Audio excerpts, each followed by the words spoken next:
हम कहते हैं लक्ष्मी आए तो मैं दान करूं।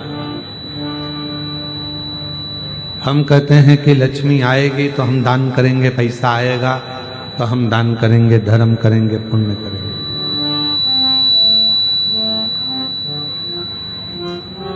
आप और हम कहते हैं कि लक्ष्मी आए तो हम दान करें, और लक्ष्मी कहती है कि तुम दान करो तो मैं आऊं। दोनों एक दूसरे का इंतजार करते हैं।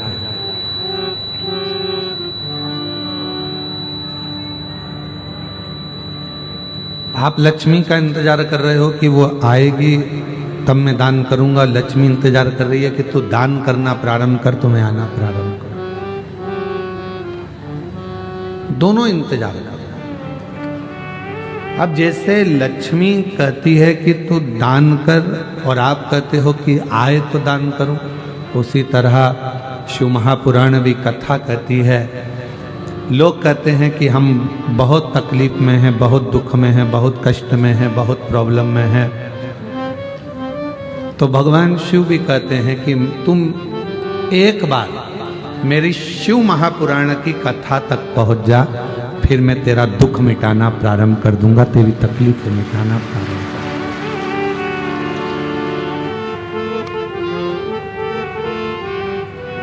दूंगा। जब हम परमात्मा तक नहीं पहुंचेंगे, जब हम भगवान तक नहीं पहुंचेंगे, परमात्मा तक नहीं पहुंचेंगे, तो परमात्मा हम पर करुणा कैसे करे? सूर्य अपनी किरणों को दे रहा है, भास्कर अपनी किरणों को पृथ्वी पर भेज रहा है, सूर्य अपनी किरणों को पृथ्वी पर दे रहा है, भास्कर अपनी किरणों को मृत्युलोक में भेज रहा है, और तुम छाता लगाकर बैठे रहो कि मुझे सूर्य की किरण तो आ ही नहीं रही है, सूर्य की किरण तो मुझे मिल ही नहीं रही है। और भगवान कह रहे हैं पहले छाता हटा, थोड़ा सा बाहर निकल, बाहर निकल कर अगर देखेगा तो वो सूर्य की किरण मैं तो प्रकाश कर रहा हूं और तेरे तक पहुंच नहीं रही, क्योंकि तेरे पास में छाता है।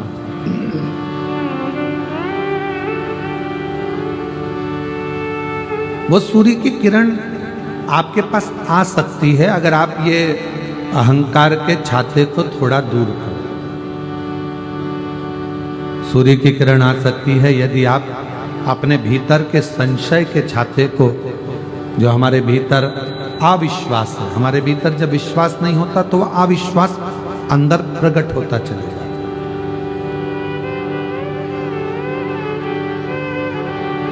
इन अविश्वास को, अहंकार के छाते को थोड़ा दूर करो। जब यह अहंकार का छाता, अविश्वास का छाता दूर होगा और तू जैसे ही बाहर निकलेगा, वैसे ही जब तू शिव की शरण में जाएगा तो भगवान देव अधिदेव महादेव की किरण तुझ पर पड़ेगी और तेरा उद्धार अपने आप हो जाएगा, अपने आप। आज व्यक्ति छोटा और बड़ा गिनने में लगा हुआ। आज बहनें भी आपस में गिनती हैं तो ये गिनती हैं कि हमारी वो बड़ी जीजी के यहाँ इतना पैसा है तो छोटी के यहाँ इतना पैसा।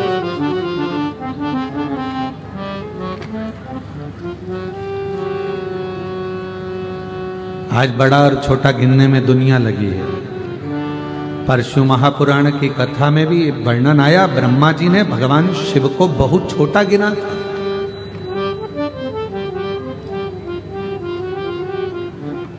ब्रह्मदेव ने कह दिया था कि ये पूरी सृष्टि का रचना करता मैं हूँ, सृष्टि का संहार करता मैं हूँ, सृष्टि को चलाने वाला मैं हूँ, सृष्टि का भोजन देने वाला मैं हूँ, सृष्टि को रखने वाला मैं हूँ, सृष्टि को संचारित करने वाला मैं हूँ।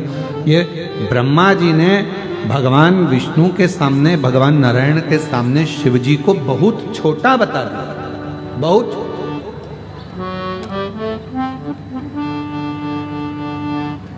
पर शिव महापुराण की कथा कहती है किसी को छोटा ना बताओ, किसी को छोटा ना समझिए। तुम्हारे यहां पर बर्तन मांजने के लिए कोई बर्तन वाली माँ आ रही है, तुम्हारे यहाँ भोजन बनाने के लिए कोई भोजन वाली माँ आ रही है, तुम्हारे यहाँ झाड़ू पोछा करने के लिए कोई झाड़ू पोछा वाली माँ आ रही है, तुम्हारी दुकान पर कोई काम कर रहा है, तुम्हारी फैक्ट्री में कोई काम कर रहा है, तुम्हारे घर पर कोई काम कर रहा है, तुम्हारे होटल पर कोई काम कर रहा है, भले वो वेटर है, भले छोटा काम करे चाहे बड़ा काम करे, पर एक बात याद रखो, उसको कभी छोटा मत समझो।